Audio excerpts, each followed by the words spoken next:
Hi, I'm professional makeup artist Kellie Jo Licorish, and I'm here today with Mistair UK to show you how to disassemble your SL1000 airbrush.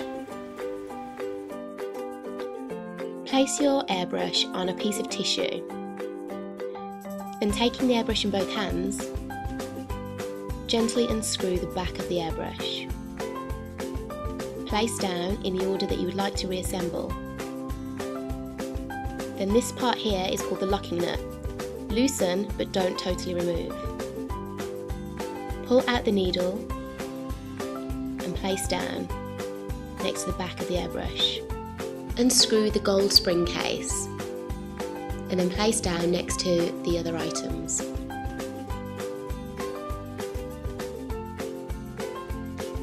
Gently take the trigger and put this down also.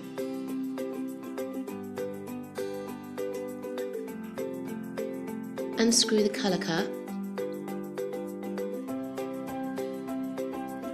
Remove the front of the airbrush and then take out the nozzle, which is the gold piece inside, and gently place these items down, and you're done.